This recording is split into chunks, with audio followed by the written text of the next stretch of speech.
super excited to have many of you here on Zoom and via Facebook Live. So I'm going to hand everything over to Sarah, and she is going to introduce something really special that we have. If you have not seen this episode of Mr. Rogers, it was based off of when the Civil Rights Act of 1964 put an end to separation of different races in public. However, many people opposed to this in 1969, including not allowing Black people in pools. So Mr. Rogers decided to get a pool of his own and have a dialogue, and we are going to bring. Courtney, hey, it's not live on Facebook, just so you know.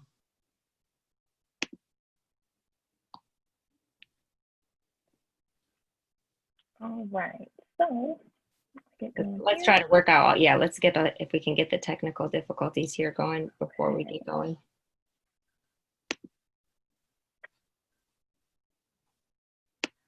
All right. You did it on Mixed page? I did, yep. Mm-hmm.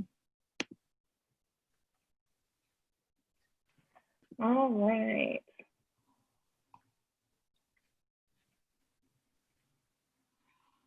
If you want to make me the host, I can. Yeah, of course. Okay. So it shows that it's live streaming. Yeah, I think we're good. Oh, there we go. Okay. Okay. So I think we are going to get started. Obviously, we planned on doing that a couple of minutes ago, but we are going to get going here. So thank you everybody for being here. Courtney, if you want to put the slide up and continue kind of the idea behind the Mr. Rogers introduction, and then we will have Jeremy and Josh begin. Okay, looks like I just have to get screen sharing. Got it. Okay. Should be doing that now. Awesome. Tell some jokes. Yeah, right. We should. All right. All right. Thank you so much. So again, for those who have been joining us, we just want to reenact a really good Mr. Rogers story that we have heard. Again, the Civil Rights Act of 1964 put an end to segregation, but even in 1969, there are many people who were opposed to this. And Sarah's going to do a quick introduction of her brother and her husband, who are going to be reenacting this for us. Okay. Yeah, so we've had a lot of people after the panel conversations for the last 5 weeks request that we have more voices, specifically of white people listening in and talking more into a dialogue. And so Josh is the first person who we have had volunteer. So Josh, thank you so much for being here. As Courtney had said, back in 1967, it was not common for Black and white people to be swimming in the same pool. So Josh is a business owner. He owns My Life Sports. He is a father and a son. He is a white man who is trying to be better. Jeremy is a father, a son, and a husband. He is a Black man who feels his voice needs to be heard and just not dismissed. So Jeremy and Josh, thank you so much for being here. Hey, thanks for having us. Thank you. So yeah, we just wanted to get into some Q&As, and if anybody has any more questions they want answered the next couple of weeks, send them into Mixed Staffing, and we can hopefully continue to do conversations like this, and have uncomfortable conversations between both communities, because it's super important for all of us. So with that said, just get into it. Some of these questions I know answers to, because this is my brother-in-law, and I'm pretty active in the community there, but we just think it's important for everybody to hear these questions and hear answers, from the white community as well. So with that said, the first question for me to you, Jer, is what's the proper way for, the white community, I guess any community, to address the Black community? Like, what do you guys want to hear?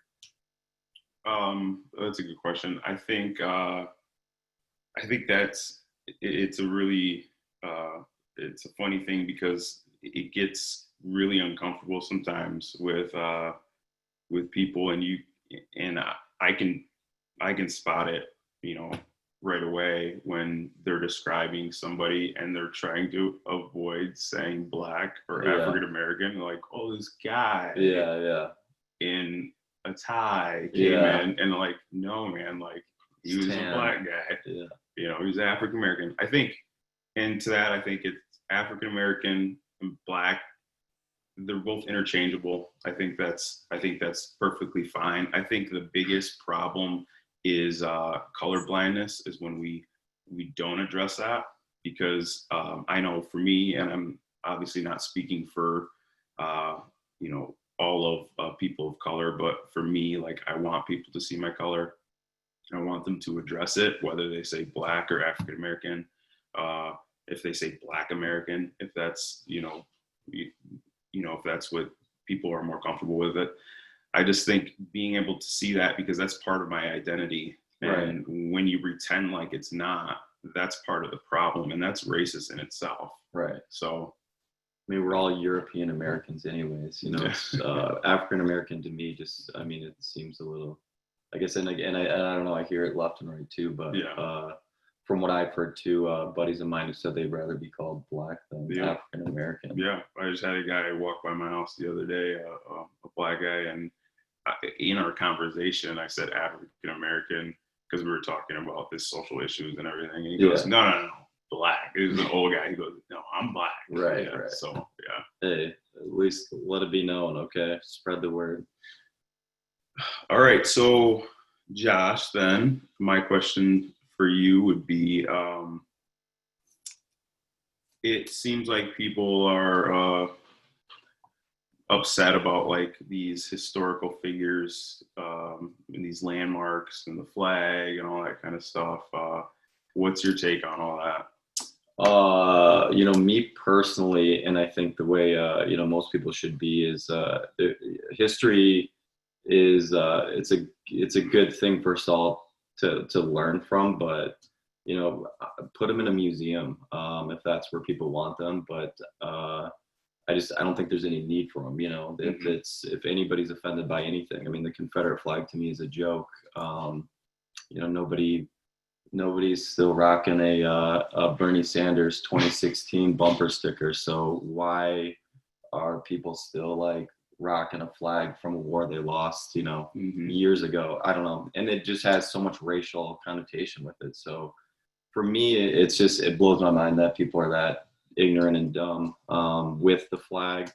You know, I just think more people need to be aware of that, and that know that those things are offensive to people, and to just voice their opinion when they see it. A Confederate flag out there, or, you know, statues, if people want to, you know, if they want to change the American flag, for all I care, change it. You know, it's just it's about uniting our country and the people, you know, in this country now, and this at this time. You know, it's just that our country's so different and diverse, and that's really what's important. So yeah, the flags and the statues to me can all go. Put them in a museum, whatever you want to do. Yeah. So, my question to you, Jer, is what are the kinds of things white people have said to you that have made you feel uncomfortable, maybe, you know, now or in the past, and so people can be aware of it? Well, there's a lot, and we don't have time for all of them, but just a few. Pulling the race card is one, and I think I talked about this in week 1. But when you're in a situation and the race card, I guess the quote unquote race card should be pulled, Black people, honestly, we have a slow trigger finger when it comes to that, because of the ramifications that come from that. We're really kind of ostracized when we do that. No, not everything is about race, but yeah, a lot of things are in fact about race. The racial systems that have been put in place in this country, I mean, undeniably put us at a disadvantage. And a lot of times, the only way to express that is to say, hey, like, this is happening to me because of my skin color. And, you know, I know me personally, I'm just deathly afraid of doing that in situations or settings with Caucasian people, because of fear of the backlash that I'm going to get because I'm pulling the race card. So Right. that's one. Don't say you people. It's pretty much a euphemism for the N word, and it puts us on a lower level. Do people still say that? Yeah. I mean, legit people, you've heard people say Yeah. that? Yeah. Wow. Yeah. So it's just, you know, it kind of implies that we're not on the same level, let alone like shouldn't even be in the same room. So that's something that I would avoid. I don't even look at you like you're black, or I don't see color. We talked about that before. Earlier, color blindness is still racism. So don't tell your black friends that you like them or you hang out with them because you just don't see color, or you don't even think of them as black, because we want to be seen as black. Black is beautiful. Reverse racism. So you get a lot of, I don't know, you get a lot of people who say, well, that's reverse racism. When they see something or they hear something or they read something on social media, let's like hash this out. Reverse racism is not a thing. Yeah, I thought it was kind of weird there's myself. Difference between racism and like prejudice, and if a black person is being prejudiced towards a white person because of their upbringing or because of what they've been taught growing up, that's totally different than being racist. There's no systems in place to Right. hold, you know, for to keep like white people at a disadvantage, and that's really kind of what comes down to racism. There's the system, Right. So Gotcha. Okay. yeah, those are just a few. Oh, don't if you go on vacation and you get a good tan, don't tell a brother that you're almost as dark as he is. That's just ignorant. I got a couple freckles. That's about the extent of my tan. All right. So, Josh, what do you think we need to do as a country to improve our racial divide? Because there clearly is a racial divide. Yeah, that's a good question. You know, it's tough too, because, you know, on a lower level as individuals, you know, we can talk all day and do stuff like this, which is great. But I think when it comes down to it, it really needs to involve like our politicians and changing laws and old constitution amendments that we put in place. I mean, for the first thing, I mean, banning racial groups in this country, you know, these alt-right groups and KKK groups, to me it just blows my mind that we still allow people like that to just organize and continue to set our country back. I mean, there's a lot of people like myself and a lot of my family and friends that are like good white people, and we're really trying to like make effort. And then these groups constantly show up every couple months and set us all back. And we're like, why do we allow these terrible people in our country? It blows my mind that, you know, they're even allowed to organize. So yeah, banning racial groups is one.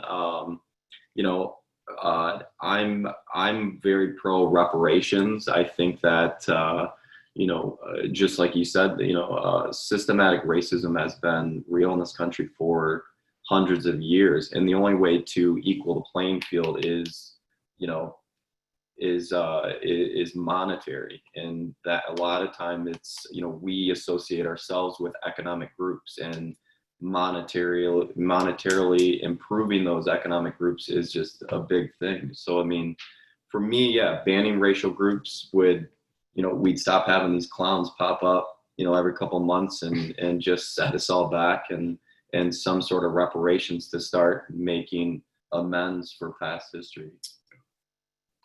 Okay, so your turn. Okay, so this goes to the like Black Lives Movement efforts that have been going on around the country in the last couple months and years, I guess. But my question is, so the white community can be aware, is what do you want to hear from white people as far as the Black Lives Matter movement goes? What don't you want to hear, and what can white people do maybe to help the cause, and to make sure this continues and this doesn't just fade away? Yeah, that's a good question. I'll try to unpack a lot of that, but I know we're running up against it. So when I think it's really hurtful and disrespectful when somebody is supporting Black Lives Matter movement and somebody interjects and comes in and says, oh, well, all lives matter. We know that. You guys, we know all lives matter. That's not the point. It's super demeaning. It's dismissive. And it really just, you're deflecting, right? So people that are saying that are deflecting because they're uncomfortable talking about the real issue, which is Black lives, and Black lives matter now, and all lives can't matter until Black lives do. Yeah. So, for people that still don't really understand that, there's the analogy from Luke 15 in the Bible. A man has 100 sheep and one goes away and he leaves the 99 to go find the one. Does the 99 not matter? No, of course they matter, but they're not the ones that are in danger. Right. Yeah. So that's just another way to look at it.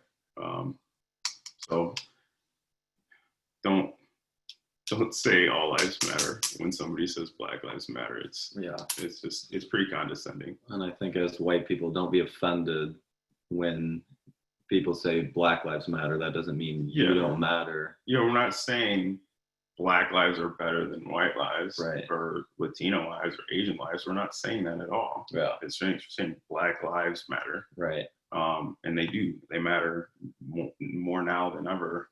And we just kind of all need to band together and stop being so, I don't know, just offended by stuff. Yeah.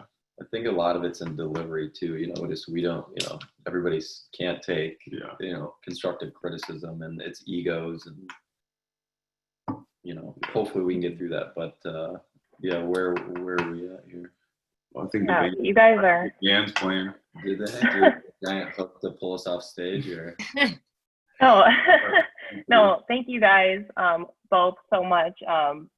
Jeremy, when you brought up that scripture, I feel like I get a little bit emotional every time I hear it because it's so true. And Josh, I appreciate what you have said about uniting and being open to, willing to listen.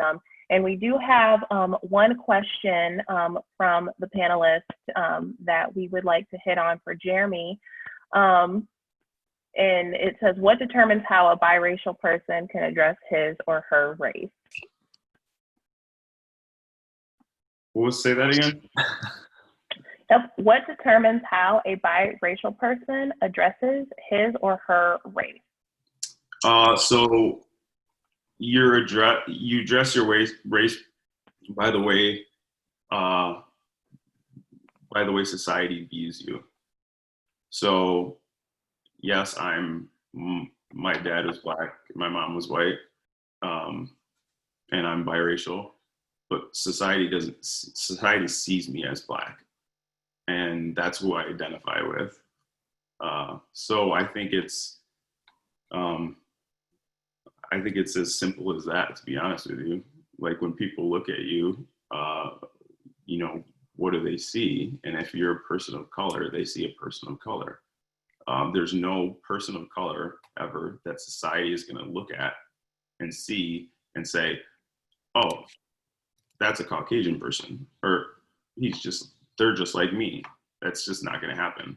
So if you're biracial, I mean, maybe you identify with one or the other, but for me, in my case, you know, I identify with being Black, and I'm proud of that. No, thank you so much for being able to share that. I know I have lots of friends who are biracial, and I know that it's a topic that sometimes is hard to hit on, so I appreciate you sharing. And I just want to remind people, we are going to have time to hear from Jeremy and Josh again at the end, so if you have any questions for them, feel free to put them in the comments on Facebook Live or in the Q&A. So next, we are going to introduce our next speaker, which is going to be very interesting because it's my dad. So I'm very grateful for both my parents teaching me so much. And I know a lot of what I've learned is from my dad's personal story of growth. And that is what he is going to share with you today. So I would like to introduce Bradley French.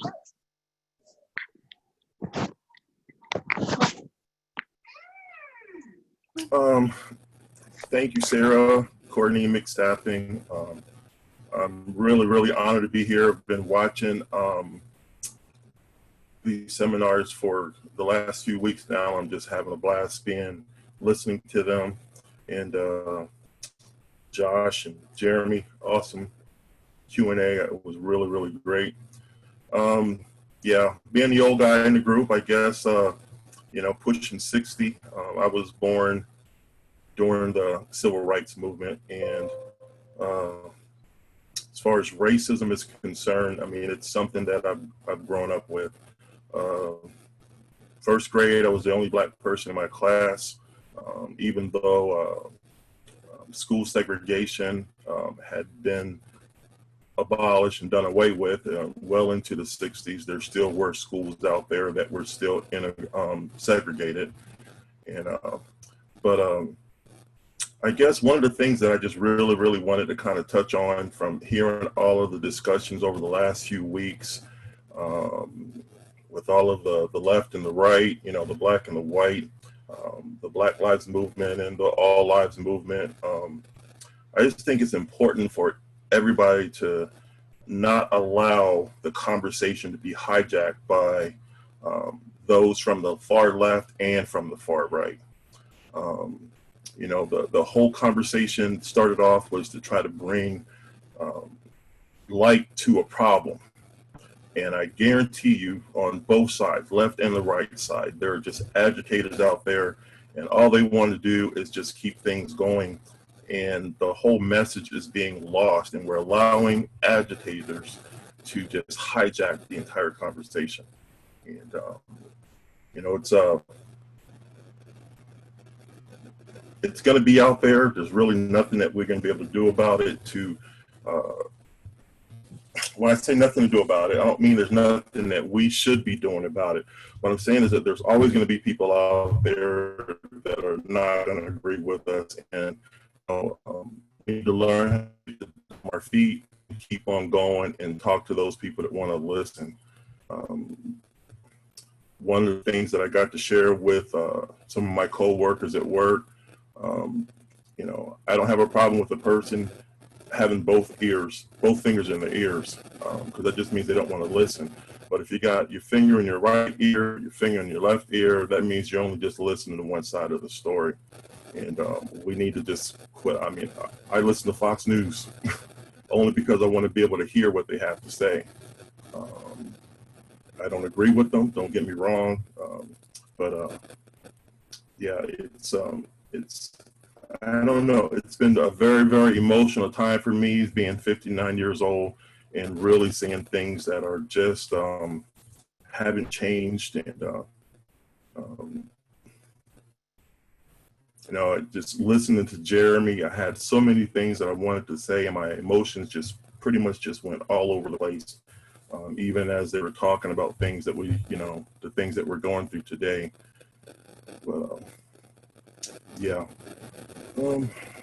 I just got to bring myself back to where I was. I'm sorry, guys. I'm kind of a little emotional right now.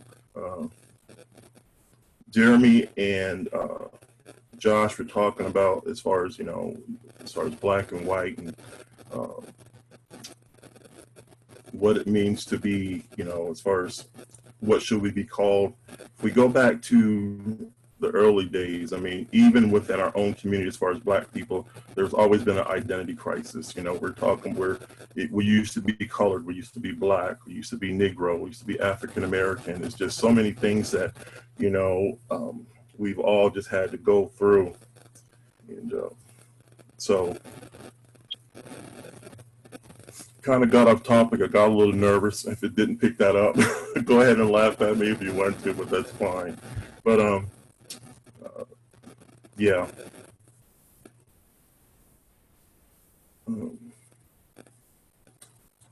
So yeah, I'm at a loss of words right now. I really am, and I apologize. I thought I was, ready for this conversation, and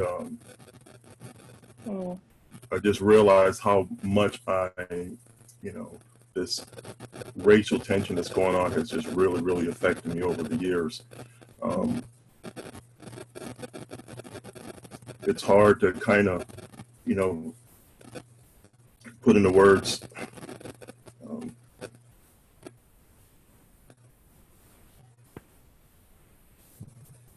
what it is that I really want to say right now.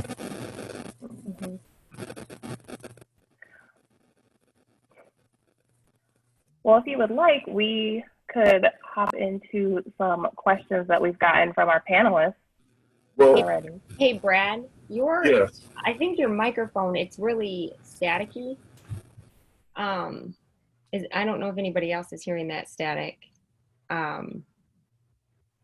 Is there any way, do you have an iPhone or something that maybe, because I don't know, it sounds like, because you're saying such great things. I just want to make sure your words and what you're saying is being heard, because I'll try to put the microphone a little bit closer to me. And there you go. That sounds much better. Is that a little bit better? Yeah, okay. yeah. So one of the first questions that has come up is, it says, how hard has it been working in a majority white neighborhood? I think you work in the Jenison, Hudsonville area. Yeah, I work in Hudsonville, and when we first moved here from California, and I said I was going to be working in Hudsonville, I actually was asked Hudsonville, and I didn't have a clue what that was. I knew nothing about Hudsonville whatsoever, and I quickly found out that I was probably one of the few black people even in Hudsonville. And true story, I can recall going into the family fair in Hudsonville and seeing another black guy, and he looked at me and he was like, "Hey," and we're both kind of looking at each other like, "Oh my God, there's another black guy here in Hudsonville." And so, yeah, that was, but I will say this, as far as my job and everything, that my boss, I mean, they've been awesome, just wonderful people to work for. They've accepted me, my family. Courtney has worked there. My son has worked there. So yeah, it's like two different worlds if I think about where I work and the actual community. So it really hasn't been that bad, I can really say. Honestly, it hasn't been that bad. Thank you. Another question that we got, actually first, I do want to let you know we have Danielle, Karen, Sonia in the audience that just say that their heart goes out to you and they're lifting you up, and they're very happy that you're being vulnerable to share what you feel.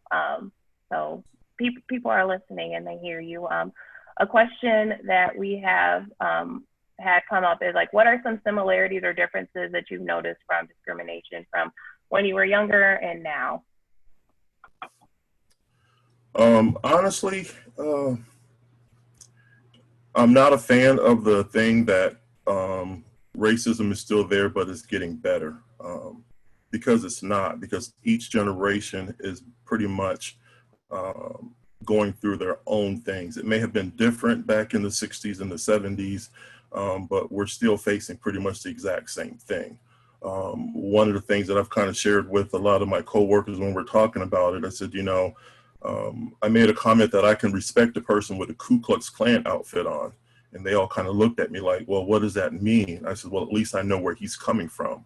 I said, now the difference between the Ku Klux Klan of then and now is now they have on a suit. So I don't respect a man that's not brave enough to show who he is.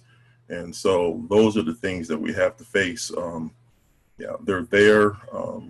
Like I said, the 60s was one, and here we are in 2020, and we're still going through the exact same thing. Black men were being killed in the 60s, and they're still being killed today. Black men were having dogs released on them then, and it's still happening today. So, we have this community here that, we think of racism and prejudice, and we want to go back to slavery, but, the same thing is happening here today. I'm not a fan. I hear a lot of those that will want to quote Dr. King and talk about things about not being judged by, the color of our skin, but the content of our character. But if you listen to the whole speech, they'll know that it's far deeper than that was what they're talking about. And, so, I mean, if we go back, there's people like Medgar Evers that was here before Dr. King. Rosa Parks wasn't the first person to sit down on the bus. And, I would say that, if you really want to understand what it is that we as a community are going through, I challenge you to just do some history, research a history, go back and don't go back about what's in school, because the school is only going to show you what they want you to know, but it goes deeper. I share with my boss, we're talking about, the things that were going on in Minneapolis. And I said, well, why do we go straight there? Well, let's just talk about there was a black man that was killed. So it's, we want to try to water down everything, but even in the military, being a Marine Corps veteran, there was segregation in the military. I often talk about the Civil War, early war, before 1948, there was segregated. So we had black Americans, they're fighting two wars. We're fighting the war against the Germans, and then we're also fighting the war against racial prejudice and being skipped over for promotions and everything else. So we don't have to go all the way back to slavery if we want to talk about the racism and the things that we have to deal with today. It's like I said, first grade, I was the only black person in my class. I love my first grade teacher. I remember her well, Mrs. Newman. She was very protective of me, but yet there was I can recall a lot of things. My sister, she went pretty much to an all-black school, and I ended up being bused to a different school. And even in the household during then, it was difficult because of two different school systems, things being taught two different ways. It's a vicious cycle that we're all in, and we have to recognize there is a cycle that's there. But yeah, those were the things that I kind of wanted to talk to. Like I said, I just got emotional, so I apologize for the emotion, but I love the questions because they kind of brought me back in and pulled me back in the center here, and I appreciate that. And but yeah, so I guess in closing, what I would say, everything that you guys are doing, and to those that may be listening, just please, please, please don't let the far left and the far right hijack the conversation, because it's not their conversation. And that's what I would close with. So thank you for pulling me back in, Courtney. I needed those questions. That was awesome, Brad. We appreciate your heart and your willingness to share. I think the emotions you obviously are feeling are very real. So thank you very much for that. So our next speaker is hopefully Aaliyah Compton. Aaliyah has, I believe, a 1-year-old at home, so we are going to do our best to hopefully have her behave. Just kidding, Aaliyah. But Aaliyah is a leader at the Amway Grand Plaza, where she has worked for over 20 years. She is a mother, a wife, and an advocate for those who don't have a voice.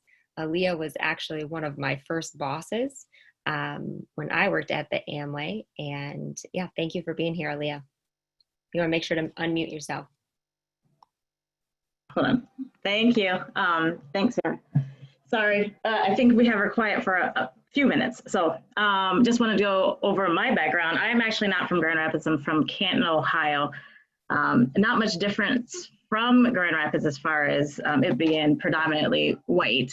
But I moved here about 20 years ago to actually work at the Amway. But while I was growing up in Canton, Ohio, there are things that have happened that I don't think I necessarily knew or understood what was happening because I was so young. So we were raised first portion of my life in a Black neighborhood. And then we moved into a white neighborhood. And at first I didn't know, I didn't realize what was happening as far as the looks that we got. We are a biracial family, so not that that matters, we still have color to our skin. But I never understood some of the racial slurs that had happened because I was young. I was 10 years old. So it kind of just went in and out of, you know, my brain. So I just completely ignored it. But what hit me the most actually as I was getting older and going into high school is one of my friend's parents, I overheard them stating that, oh, you're allowed to be friends with that person because she's not that Black. Telling a Black person that they're not that Black doesn't make any sense. I do believe that most of these people thought that one of my parents was white and not any of my parents, neither one of my parents are white. They both are biracial, where in the biracial where it comes from, I mean, it stems a long way. But that still doesn't matter. I'm still Black.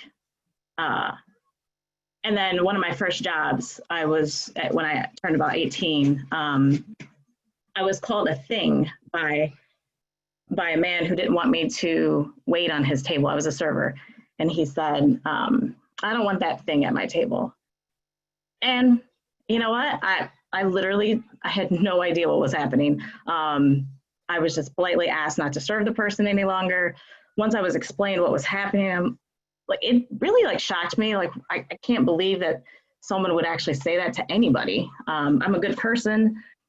I wasn't harming you. So what makes you say that to anyone? Yeah, it was hard. Not understanding. I think my mom protected us a lot from the racial divide that was there and happening. But many comments as I was growing up. I apologize. There's a kid.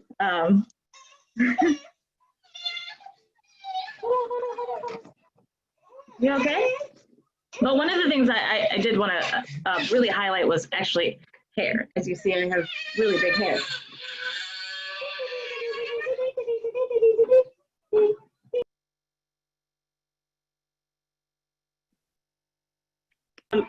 Sorry. So growing up, I was raised to have my hair pressed. And for those that do not know what a press and comb is, it's an actual comb that is metal that is put on a hot stove under fire and then pressed, and then you put it through your hair, kind of like a flat iron, but I think it's a little hotter.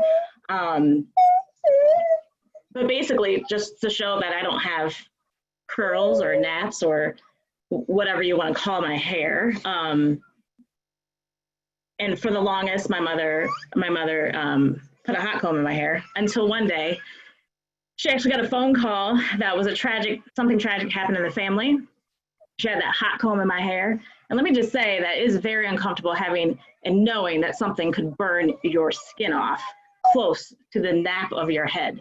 And that one day she actually burnt all the back of my hair off because the tragedy that had happened over the phone, she was in utter shock. And sure enough, all that hair gone. I'm a child. I think I was around 8 or 9 years old. I don't even know if I was that old. It was terrifying. Now I have no hair in the back. So that you had to think about your hair, one of the first things anybody sees. and you're being judged by it. And now you're a kid who just got her hair burnt off. So then my mother decided, well, we're going to have a relaxer placed in your hair. You know, I never understood. I just went along with it. I was a kid, just went along with it. So a relaxer, not much better than a hot comb, still can burn your skin off, can burn your hair completely out of your head if you have somebody that does not know what they're doing. But it's basically it was to have this persona that we have this luxurious, soft, silky hair, and so that we can fit in with white society. And you know what, it worked. I mean, this was ingrained in my mother and my grandmother, that your hair has to be a certain way in order to be accepted by white society. And I do believe it was also part to hide from the fact that you were Black and or you have kinky hair. I mean, you're basically taught that your hair is terrible as someone of color. So for 30 years, relaxed my hair. I would never miss a beat. If I even felt just a little bit of curl, I was like, ooh, what time is it? I look at my watch like, oh yeah, it's time to get a relaxer. And then about 6 to 7 years ago, my sister is the one who, she went natural and she stopped putting relaxers in her hair. Come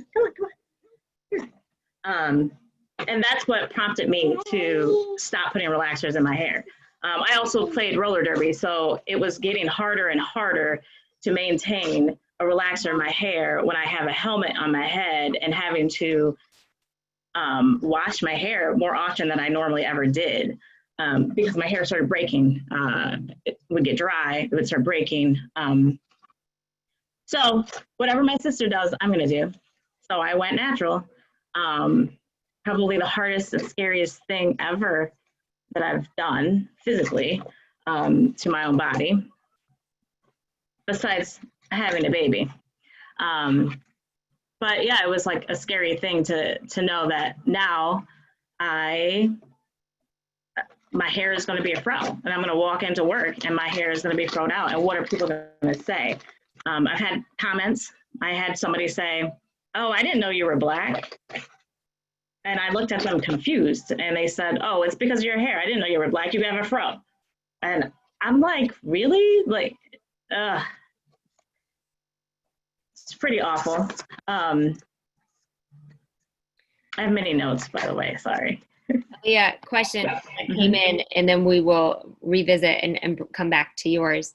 Can you speak on, as a Black woman and a manager in the Amway Grand Plaza, is there any time where you felt you've experienced, like in yourself, or you've seen staff members feel any type of racism, and how have you addressed that?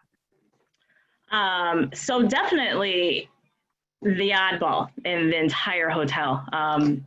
There's been Black managers here and there, and now there actually is maybe 3 of us in the hotel. However, for 20 years, there has been almost just me as far as a Black woman. There has been Black males. I just actually, last year, I had a client that I had to talk to her mother about her billing over the phone. And they lived in another city, state. We've never met face to face until they came in for their event. And when they did, the mother looked at me in shock and was like, oh, I didn't know you were, and they had to cut her off because they didn't, when she saw me, you could see in her face that she did not expect me to be a Black woman because we only talked over the phone. There were the actual bride. The bride was totally embarrassed and apologized to me, brought me aside and was like, I'm so sorry. She can come across as a little racist. But what do you do in that case? I mean, this is my client. Somebody paying thousands of dollars for a wedding. I can't come back at them. Unfortunately, a lot of times you just have to swallow it and keep on moving because this is my job. other Black managers within the hotel who have come to me and or they were associates and that they have now moved into management. Encouragement to them is what I've given them to get into a position of managing, because a lot of them are like, I feel like I'm not getting this job because I'm Black. I've applied this many times and I don't feel like I'm getting this job because I'm Black. And I all I could say to them was to do their best and to show everyone that you're better than the other person. So I don't know if that answered your question. Yeah, that was perfect. Awesome. Thank you Yeah, so thank much. you. I appreciate that a lot. Yeah, it really touched me on what you talked about on hair, because I resonate with that a lot. And again, hitting on that code switching and what you have to do to, you know, sometimes make it in the work world. So thank you so much for your willingness to share. And we're going to have more questions for you at the end, but we're going to transition into our next speaker. Sarah, if you'd like to introduce him. All right, so our next speaker we have is Patrick Johnson. He is the Director of Operations at Bethany Christian Services. He's worked in finance most of his life and now is at Bethany. He serves on many boards and volunteers in our community. He has his degree in cultural development from Grand Valley State University. So Pat, thanks so much for being here.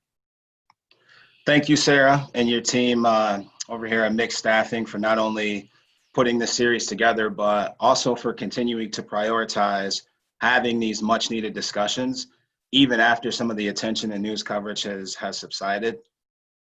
Personally, I really do appreciate the approach you're taking to address these issues. You know, I worked for an organization out on the Lakeshore where we held the mentality that we were less concerned with being right, so long as we work to get it right.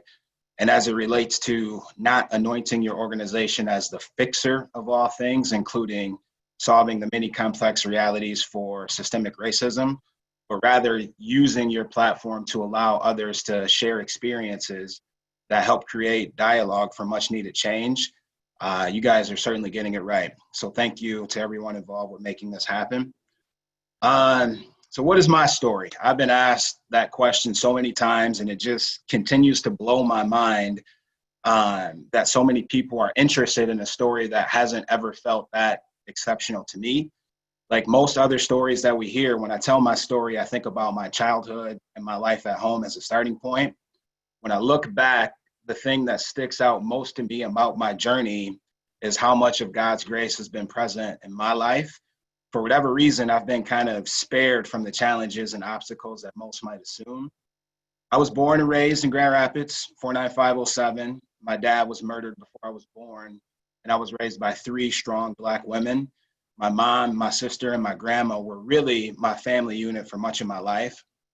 And when God was giving out moms, I got a good one. You know, my mom sacrificed so much just to provide for my sister and I. I remember her working at least 2 jobs most of the time that I was young just to make sure we had everything we needed.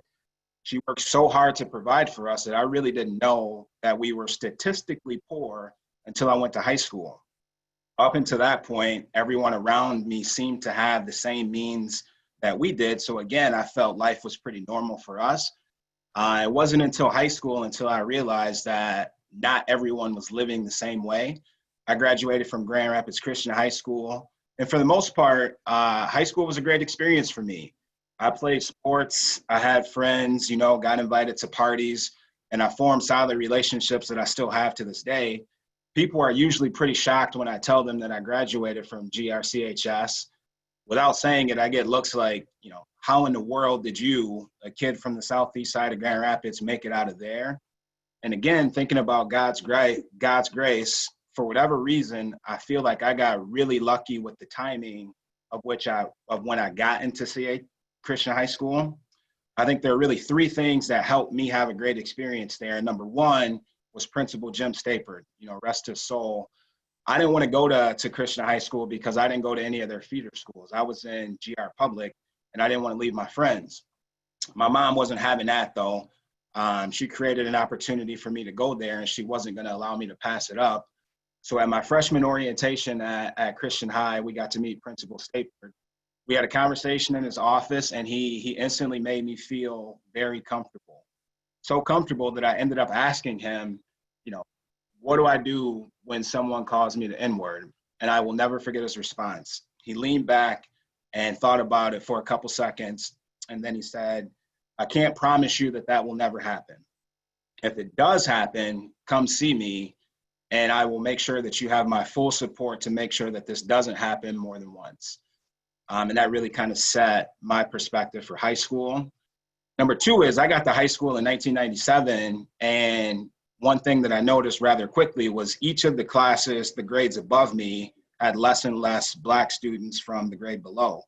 My freshman class, again, I was so blessed to go into that environment with the largest group of Black males at Christian High until that point, I believe.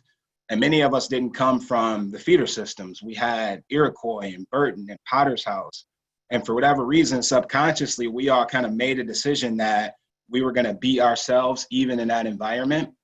Given that there was enough for us, we felt comfortable, even more comfortable with our Blackness. And we just really owned that. We lived into that. And I think our white classmates at that time found that to be kind of cool in and of itself. And then thirdly, at that time, you know, rap music was really beginning to permeate pop culture. And because we had a support system of other kids that looked like us and talked like us, we found more confidence to be comfortable. And it felt like kids that were now seeing more and more of Black culture on TV, we found acceptance that our peers from grades before us had not in that environment. High school was really helpful for me as it did solidify how important it would be to learn the code switch, as you know, Aaliyah was kind of talking about. Not everyone understands how crucial of a skill that is for some Black men. And unfortunately, having that skill set was absolutely critical when I think about how I got certain roles in my career. To me, code switching is having the ability to relate and make people feel comfortable by communicating in terms and commonalities that feel typical to them. And I'm sure to some people that does feel disingenuous to a point. My reality has been that I've learned that you have to be inside the circle of influence to be able to speak to, let alone have the ability to affect the changes that you want to see. Code switching allowed me to do that with relative ease, and I don't feel like I would have achieved at the same level professionally without learning this unfortunate necessity. So that's a little bit about me. Professionally, I'm a lifelong banker turned laborer in the nonprofit sector. Like many of us, the last month has been very difficult, more in terms of just trying to figure out what my feelings and responses are. I've had quite a bit of ambivalence about participating in settings like these, and I'm now at a point where I feel not only prepared, but compelled to tell my story, hoping that it might spark something in someone else to have additional dialogues in their circles. And that really does lead me to my call of action, and I'll close here real quick, for those that want to do more to promote change. As you can see with my story, hopefully, the way in which we experience the world might not and probably is not the same way that others experience. The understanding of that fact is crucial as it sets the course for acknowledging the very real challenges that are present between races. Just because it has not been your reality doesn't mean it is not the reality. Over the last month, I've had dozens and dozens of my white friends and family reach out to let me know how much they love and appreciate my family and myself. And that certainly has been appreciated by me. It's definitely more appreciated than the alternative. But being honest, it's felt bittersweet at times. It's a blessing to have the love and support for so many people in my life. But at the same time, I felt like that really should be expected given our interactions. You know, we know each other. We have a baseline of love and respect. The question I keep asking myself is, how does that appreciation for me and my family impact people that look like me, but you might not know as well? That's really my call of action, you know, for people that want to do more to promote change, is just take a look at how you interact with people of color outside of your personal and professional circles. You know, what does your love and appreciation for persons of colors look like for people that you might not know? That's awesome. Thanks, Pat. Yeah, thank you. And I feel like just the imagery that you provided and talking about how you recognize that losing people of color in the school went up through the grades, that it really shows a lot. And it kind of hit me really hard. But I believe that Sarah received a question from the Q&A that we'd like to ask you.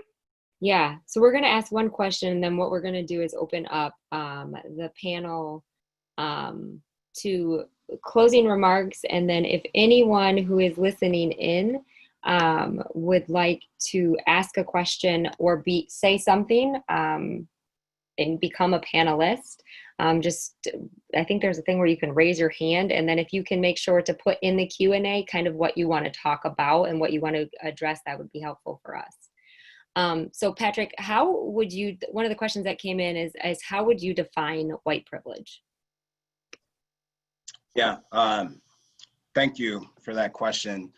That's a good one. I think, given the fact that we'll be hearing this term more and more, it is really important to arrive at a definition that makes sense.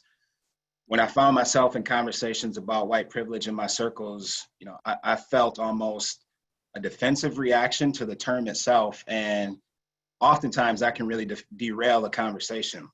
And I think that's for a couple reasons. Number one is when some white people hear white privilege, I wonder if they hear white supremacy, and that's not at all how I would define it.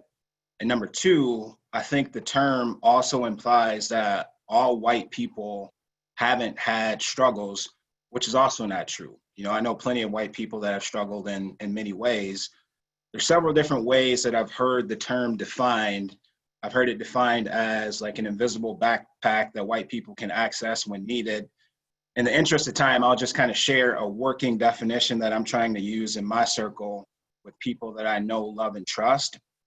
To me, white privilege is a white person having any identifiable advantage over other races in identical situations. And that makes sense to me because it feels like this definition controls for some of those outside factors. It also illustrates that privilege is not synonymous with luxury. White privilege doesn't mean that white people in all situations across the board haven't had to struggle and have had everything easy. It just means that in identical situations, white people in this country have had clear, distinct advantages, whether they knowingly or unknowingly benefit from them. Oh, thank you. Definition. Yeah, Very thank you good. for sharing that. I feel like that clears up a lot for people, and it's definitely something that deserves to have a little bit more research on. So it looks like since we are getting close to time, we do want to kind of switch this to a panel and give everybody the opportunity to make a closing remarks and ask questions. If someone would like to go first. Or if we want to go maybe in the order that we started. So Josh and Jeremy, if you guys have any closing questions for one another or closing comments, and then we'll go in the order of how we presented. Thanks. You got to unmute yourself though.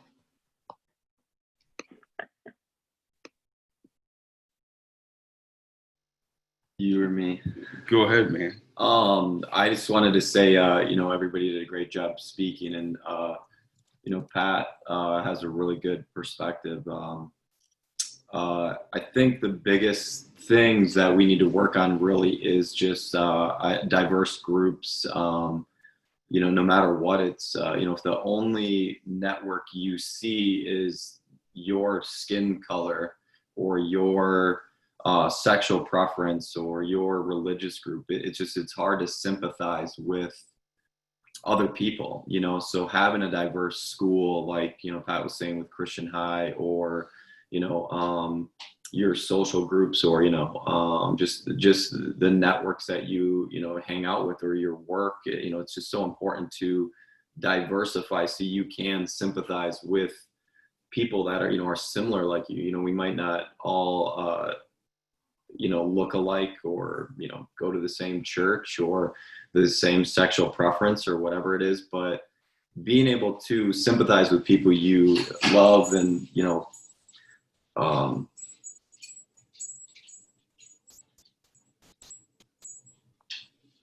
it's just,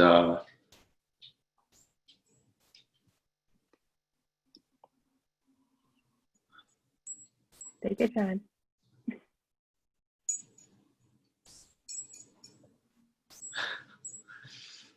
it's just important that we all take a step back and just look at our different groups, and and again just try to do what we can to help out the people. Sorry, I lost track, but just diversify your groups, and sympathize with other people, and change your network, and just try to change, I guess. That's it. Sorry. I'm trying to look through some of these questions. Maybe just to piggyback kind of on what Pat said. I think he said some strong things when it came to white privilege about it not necessarily being connected to wealth or tangible things. I think it's important to think about it. Privilege as is when you think something's not a problem because it doesn't directly affect you. And I think that there's a lot of that going on right now. There's a lot of people who are in their bubbles or out of the inner city or away from the rallies and away from the crime, and they're not close to somebody who's been a victim. They don't know of any stories of anybody who's a victim. They don't ever hear stories from people like myself and everybody else on the panel these last 6 weeks. So it's easy for them to just dismiss it like, what's the big deal?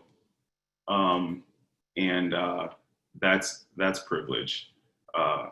And I think we need to just open our minds and open our hearts. And even if it doesn't affect you, put yourself in somebody else's shoes, and really just try to just be a good person, and take opportunities like this to tune into things and listen to other people's stories. And I want to do the same. So I think that's my closing words. Cool.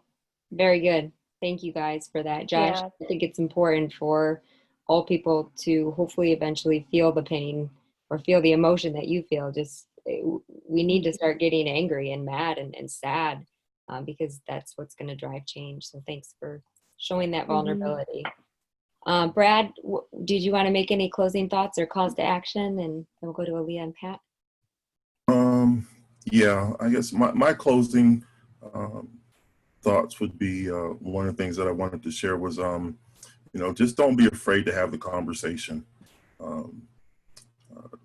Don't be afraid to be called a racist. And I believe that fear of being called a racist is what keeps people from wanting to have that conversation. As far as when I say people, meaning me having a conversation with a white person, it's like, there's this fear that you're thinking I'm calling you racist, where we need to understand that all Black people don't think white people are racist, that all Black people don't think that those that voted for Donald Trump is a racist. And so once we know that, we should be able to have that conversation. And lastly, what about the anger about the Black on Black violence? Need to get that out of your vocabulary, because I can guarantee you that when they had in the news that 160 people were killed in Chicago over the 4th of July weekend, I guarantee you that those 160 families weren't saying, oh, well, that just happens here. I guarantee you they were angry and frustrated. So I don't think that we're not angry about Black on Black crime, because that's the narrative, another narrative that they try to push to kind of keep us from having the conversation that needs to be happening. So, yeah. But great to be here, and just had a blast listening to everybody. Thank you. Didn't realize how emotional this was going to be for me. I really didn't. And but thank you for the opportunity to share, Sarah, and mixed staffing, Courtney, and everybody. Thanks, Dad. You're awesome. And that's what we've learned these past few weeks, that the emotions are real and they're true. And sometimes this is what people need to see to, you know, get that across. So, Aaliyah, you want to take it away? Yeah, closing remarks. I actually still have like 3 more pages to talk about hair. It's kind of funny, but the one thing I wanted to say is that, of course, we're all different. Everybody's different. Our hair is different. Our bodies are different. Stop making people feel uncomfortable about their physical self. I can't do anything about this hair. It's going to be there. But don't walk up to me and touch my hair. This is something that actually happens a lot with white people, is that they walk up to try to touch my hair. I don't know if I look like an object in like a museum, something that's different, but it's like, it's uncomfortable. This is my personal space. And it also makes me feel self-conscious, like, is something wrong with my hair? I've had to learn to love this hair. This hair has transformed a lot since going natural. So for somebody to walk up to just try to touch my hair just because they've never seen it, touched it in this sort of state, just don't do that. It's uncomfortable. I wouldn't do it to you. I don't have a desire actually to even touch you. So please, that's all. Thank you, Aaliyah. I relate to that. It happened to me in Meyer once. 2 full hands of a man I never met before. So I know the feeling. But Pat, we'd love to hear from you too. Yeah, again, thank you, Sarah and team for inviting me on this, and my fellow panelists, thank you for sharing. For me, it's just, again, like with so many people reaching out and so many people that, really want to do more and kind of help promote change, like it does, as a Black man, who is the only person of color to a lot of people in my life, it does get exhausting at sometimes, feeling like you have to be like the expert or the subject matter expert for all things to people that genuinely want to know. So I think the thing that I would just ask is, like it's really helpful for me when I see people putting in their own effort to learn, like taking advantage of so many resources that are out to educate themselves, to formulate their opinions, and then they come from a posture of, hey, like, this is what I think, and it's not like, teach me, it's just kind of like, can we have a dialogue that way? And I think if you can have conversation structured that way, the last thing that I'll just say is, don't use the phrase in those conversations, yeah, but, like, don't allow someone to pour out their heart and kind of clue you into everything that they have experienced about the way that they have experienced the world, and then say, yeah, but. To me, like, that completely reduces the totality of everything that they've just shared with you, and then it's going to give you a point to say why you are correct and they're not. So have the conversation, be intentional about doing it, try to have it in a way that doesn't derail or smother future conversations. Thanks, Pat. Thank you guys all for being here today. Thank you for your stories and your vulnerability. Brad, Aaliyah, Pat, Josh, and Jeremy. And it looks like we had a new joiner, Olivia. So thank you so much. Obviously, these are not easy conversations. Looks like we got a new joiner, Amar. How you doing there? So thank you, guys. Genuinely, we appreciate your honesty and your transparency. We are going to, so we surpassed the 5 weeks. We went to 6 weeks.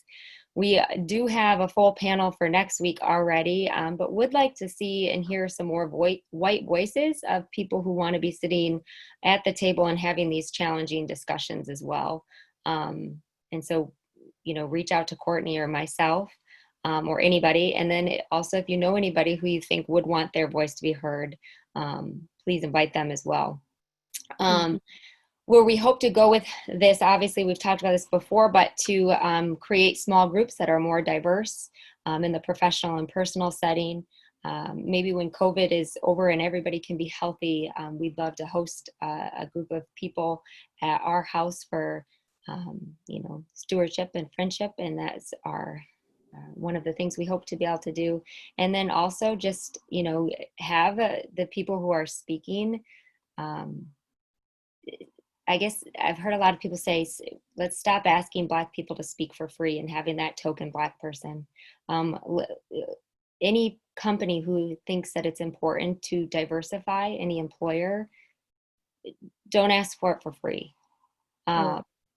Be willing to compensate any person of color, compensate them for their time, for their voice, for their pain that they're speaking up, and do your research and educate yourself before you ask questions that might be, you know, Google's not broken.